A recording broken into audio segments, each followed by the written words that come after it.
Hello दोस्तों, आप सभी का हमारे इस कहानी में स्वागत है। तो चलिए स्टार्ट करते हैं आज की यह कहानी। मेरा नाम राहुल है और मेरी उम्र 25 साल है। यह बात 2 साल पहले की है, जब मैं उदयपुर में एक बिल्डिंग में काम करता था। उदयपुर में ही रहता भी था। मुझे नींद नहीं आ रही थी, क्योंकि मैं जिसके सपने देखता था वह मेरे बगल में सोई थी। मैंने थोड़ी हिम्मत करके अपना हाथ आगे बढ़ाया तो आंटी एकदम से जग कर मुझे देखने लगी। मैं हाथ पीछे कर लिया। मैं तो डरने लगा कि कहीं आंटी कुछ उल्टा सीधा ना बोल दे। आंटी मेरी तरफ देखकर बोली, क्या हुआ, नींद नहीं आ रही है क्या? मैंने कहा, नहीं आ रही। आंटी बोली, अब सो जाओ ना, काफ़ी रात हो गई है। यह बोलकर आंटी फिर से सो गई। थोड़ी देर बाद जब मुझे लगा कि आंटी गहरी नींद में सो गई हैं तो मैं उनके साथ। दोस्तों, मैं आपको बता दूं कि मैं पहली मंजिल पर रहता था और इस बिल्डिंग में सामने वाले फ्लैट में एक आंटी रहने आई थी, जिनका नाम सुमन था। उनका एक बेटा भी था। आंटी को जब पहली बार देखा तो लगा ही नहीं था कि उनकी शादी हुई होगी।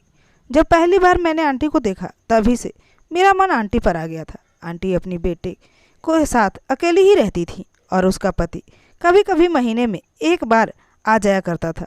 तो मैं समझ गया था कि आंटी का भी वह करने का मन करता होगा। आंटी किसी अस्पताल में नर्स का काम करती थी। आंटी हर सुबह अस्पताल के लिए निकलती तो मैं भी इस समय अपने काम के लिए निकलता था। जब आंटी घर वापस आती तो मैं भी इस समय घर वापस आता। कुछ दिन तक तो ऐसे ही चलता रहा। आंटी भी समझ गई थी कि मैं उन्हें छुप छुप कर देखता रहता हूँ। ऐसे ही 2 महीने बीत गए। गर्मियों के दिन आ गए। आंटी ने अपने छोटे बच्चे को नानी नाना के पास भेज दिया। अब आंटी घर पर बिल्कुल अकेली थी। एक दिन मैं ऑफिस से वापस घर आया तो वह गेट पर खड़ी थी। उन्होंने मुझे आवाज़ लगाई और कहा, सुनो, वह क्या है ना, मेरा फ़ोन ख़राब हो गया है, क्या है आप देख लोगे? मैं तो पहले से ही आंटी को मिलने का मौका ढूंढ रहा था। मेरी पहले भी आंटी से कई बार बात हुई थी, पर हमेशा उनके साथ कोई ना कोई होता था। मैंने कहा, आंटी, मैं कपड़े बदल कर आता हूँ, फिर आराम से देखूँगा। मैं अपने रूम पर आ गया। मैं कपड़े बदल कर फ्रेश हुआ और आंटी के रूम पर चला गया। मैं जाकर घंटी बजाए तो आंटी ने दरवाज़ा खोला। मैं अंदर जाकर सोफे पर बैठ गया और उसके मोबाइल को ठीक करने लगा। थोड़ी देर में मैंने उसके फ़ोन को सही कर दिया। तभी आंटी मेरे लिए कुछ खाने पीने को लेके आई। बस फिर क्या था, मैं चाय पीने लगा। थोड़ी देर बैठकर हमने यहाँ वहाँ की बातें की। मैंने आंटी से उसका नंबर भी ले लिया, यह कहकर कि किसी चीज़ की ज़रूरत हो तो मुझे फ़ोन कर दे। और फिर मैं अपने घर वापस आ गया। रात के करीब 12 बजे आंटी ने मुझे एक मैसेज किया कि थैंक यू। तभी मैं समझ गया कि मेरा काम बन सकता है। फिर हम दोनों एक दूसरे से बातें करने लगे। मुझे डर लगता था। रात के करीब 12 बजे तक बातें चलती रही।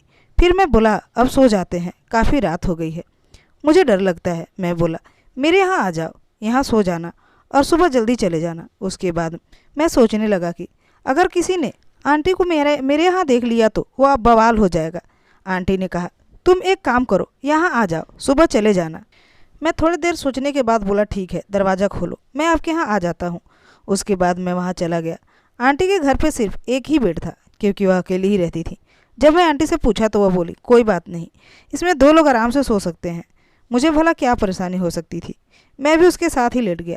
रात के 1 बजे रह गए थे। मुझे नींद नहीं आ रही थी, क्योंकि आंटी मेरे बगल में सो रही थी। मैं थोड़ी हिम्मत करके अपना हाथ आगे बढ़ाया तो आंटी एकदम से हिलने लगी और मैं हाथ पीछे कर लिया। मैं तो डरने लगा कि कहीं आंटी कुछ उल्टा सीधा ना बोल दें। आंटी मेरी तरफ देखकर बोली, क्या हुआ, नींद नहीं आ रहा है क्या? मैंने कहा, नहीं आ रही। आंटी बोली, अब सो जाओ ना, काफ़ी रात हो गई है। यह बोलकर आंटी फिर से सो गई। थोड़ी देर बाद जब मुझे लगा कि आंटी गहरी नींद में सो गई हैं तो मैंने अपना काम शुरू कर दिया। थोड़ी देर बाद मुझे समझ आ गया कि आंटी जग रही हैं। मैंने उनके कान में धीरे से कहा, जग रही हो क्या?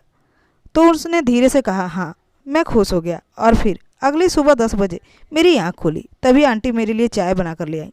वह बहुत ही खुश दिखाई दे रही थी। मैंने पूछा, क्या बात है, बहुत आज खुश लग रही हो? वह बोली, कुछ नहीं, बस ऐसे ही। थोड़ी देर बाद मैं अपने घर वापस आ गया। उस दिन से मैं हर दिन आंटी के घर जाने लगा। दोस्तों, ये थी आज की कहानी। कहानी पसंद आई हो तो वीडियो को लाइक करके चैनल को सब्सक्राइब जरूर कर दीजिएगा।